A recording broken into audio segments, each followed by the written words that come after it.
We wanted to update you on our campaign to save health services at Kingston Hospital. Many of you may know that the leaked documents from the South West London Strategic Plan by the NHS came into our possession, and we put them on the website for the last week or so. They prove what we've been saying all along, that there is a serious threat to the future of A&E, maternity, inpatient paediatrics, and indeed even elective surgery at Kingston Hospital.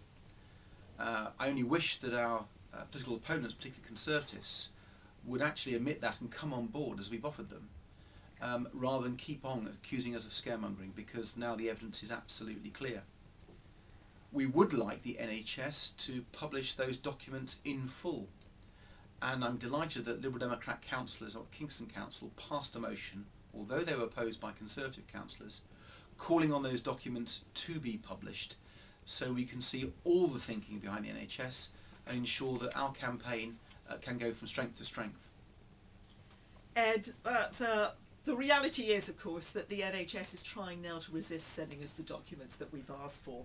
We put in a Freedom of Information request that was due to be answered this week. And of course they come back saying something quite interesting from the Department of Health, saying, "I can confirm that the department does hold some information relevant to your request." Well, no surprise there.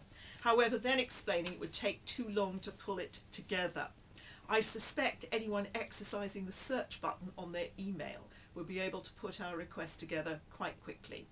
And I do think that there is general agreement, the public and ourselves, that everyone has the right to see those documents, the documents that are taking the NHS along its path to a final decision. We know from the meeting that we had in public with the NHS last week, some of you were there at that meeting, we know that the document we've identified, but which we have only part, is the final piece of work on the analysis of hospitals from a clinical perspective. That is the definitive piece. We have to have it, we have to be able to see it, we have to be able to engage. But what can you do to help the campaign?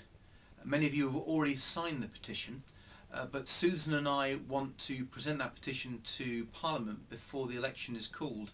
So if you can get your friends and neighbours, if you can email the petition and link around to as many people as possible to get them to sign in the next 2 or 3 weeks, hopefully before the Prime Minister goes to Buckingham Palace to dissolve Parliament, then we can present that and make sure the case for Kingston is heard before the election, so we can force everybody to get behind our campaign. And I've got an extra request. Would you mind emailing our website with those words, "I want to see the documents"? Because we need to take that to the Minister, who is keeping them under the table, to the NHS, who is keeping them quiet. And it's out of respect to you. Kingston Hospital is an outstanding hospital. You know that, I know that, Ed knows that. We've all used it, and we know that our lives will be far less acceptable if we don't have a hospital of that quality within our community. Absolutely. So let's join this campaign. We can win, but it's going to take the pressure from all of you, the work from us, but together we can do this. Thank you so much for being part of the battle to make sure that Kingston Hospital is saved.